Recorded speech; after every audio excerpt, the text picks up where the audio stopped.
You're not suffering life, you're suffering your own memory. If forgetfulness is an answer for life, we can just remove a part of your brain which holds memory largely. When unpleasant things happen to you, it's your choice, either to become wounded or wise. You choose to become wounded and then try to forget the wound.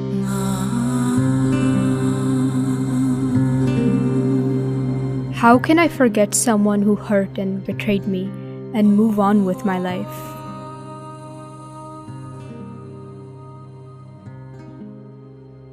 I was visiting Mysore city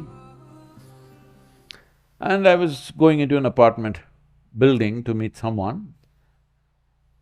A very petite lady who must be over 75 years of age, with a big smile on her face, she just came to me in a very familiar way and said, "How are you doing?" I said, "Ma'am, I'm doing well, but normally I don't forget faces, but it's been a long time since I left Mysore. I'm just wondering, who is this? Is it somebody that I know?" I couldn't figure, then I did namaskaram and went on. Then I was coming down with the people who are living in the apartment, along with them I'm coming down. When I came into the corridor, again this same lady comes in, "Hello, how are you doing?" I thought this is little… Just now she asked me 10-15 minutes ago, and again she's asking me. Then these people come and say, "Poor lady, she's lost her memory." I said, "She seems to be doing fine without memory." People who are carrying their memory are torturing themselves. This woman seems to be fine with Mr. Alzheimer. You may couple up well with Alzheimer. Hello? Is a man's name, I'm just saying. See, if you're forgetful, you don't have to forgive anybody.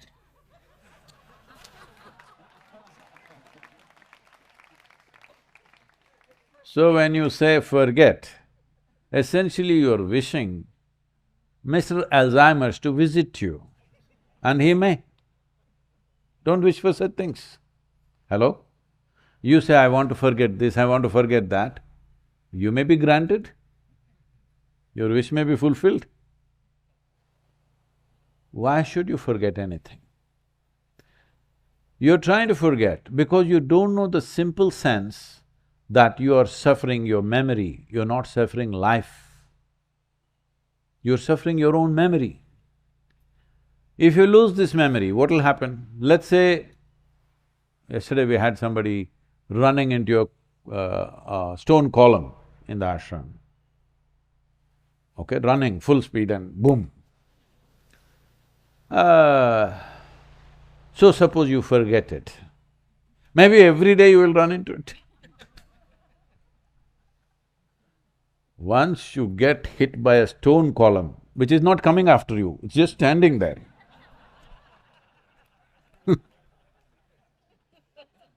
If you forget it, every day you'll smash your face. If you hit a stone column, you should never ever forget it. That stone column may be actually stone column or your mother-in-law, I don't know who. See, mother-in-law is not coming after you, she's just standing in the same position she was standing when your husband was born. Hello? She's standing in the same place and you think she's in the way. No, she's standing in the same place, my son, my son, my son. All right? She's not coming after you, but you're running into it.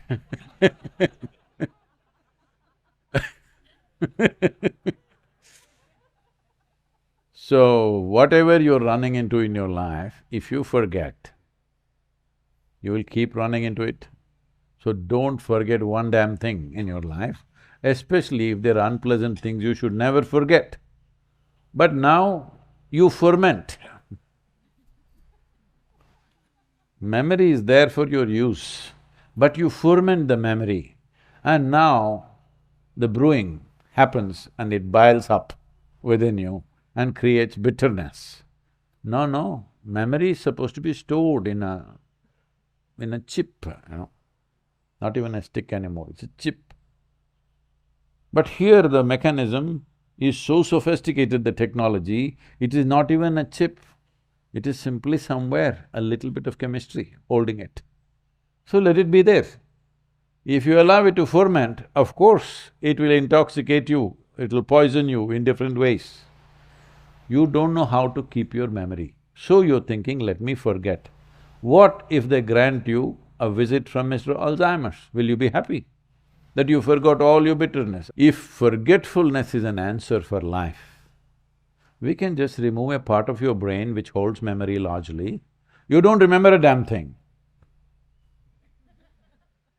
You can be like this, unaffected by what happened yesterday. Is that what you want? If you become like that, we call you retarded. We don't call you enlightened.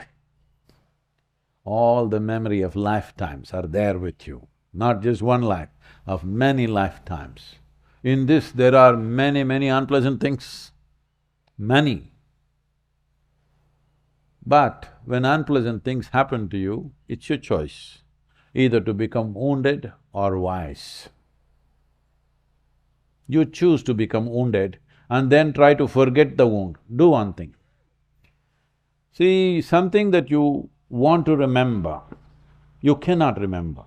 Something that you want to forget, you cannot forget. Is that so? Hello? Try to forget something, it stays with you all the time. Try to remember something, 2 minutes later it seems to be gone. So I'm saying you not organized this properly. You're not programmed your computer properly. If you say remember, it forgets. If you say forget, it remembers all the time. Even in your dreams, the same people come. Just look at this one person and say, I want to forget this face. This face will… wherever you look, from the trees it'll come at you, from the sky it'll come at you. So this is the nature of the mind. You, without understanding a damn thing about yourself, you're trying to blunder through life, that is the problem. The problem is not with your life situations, the problem is without even reading the basic user's manual, you're trying to go through life. There is a price to pay. If you don't pay any price, I will be disappointed. Because it took lifetimes to observe and figure out how it works. Without knowing anything, if you can also live like me, I will be very disappointed. I will think it's very unfair. Hello? Yes or no? You strive to get somewhere. Somebody was just pushed there, don't you feel it's unfair? Same thing.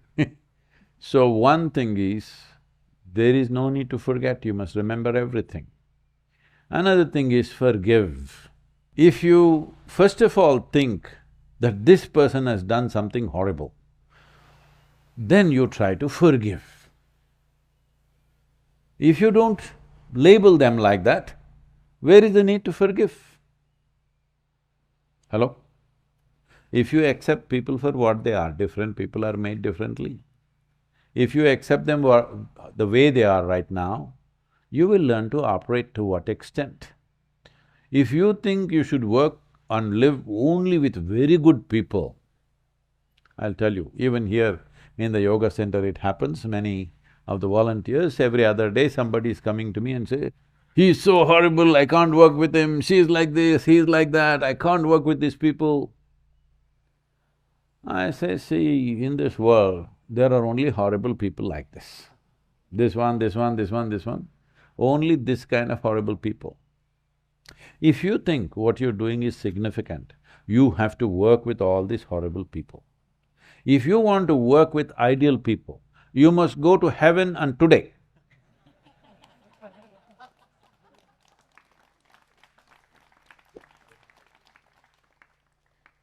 Ideal people. Usually ideal people are all dead people, isn't it? Do you see? Has it happened to you, somebody that you had so many problems with, the moment they died, oh, how wonderful they were. Dead are always wonderful. The living, who come with some mixed package, what you can get out of it, how can you make the best out of it. That is the whole challenge of life.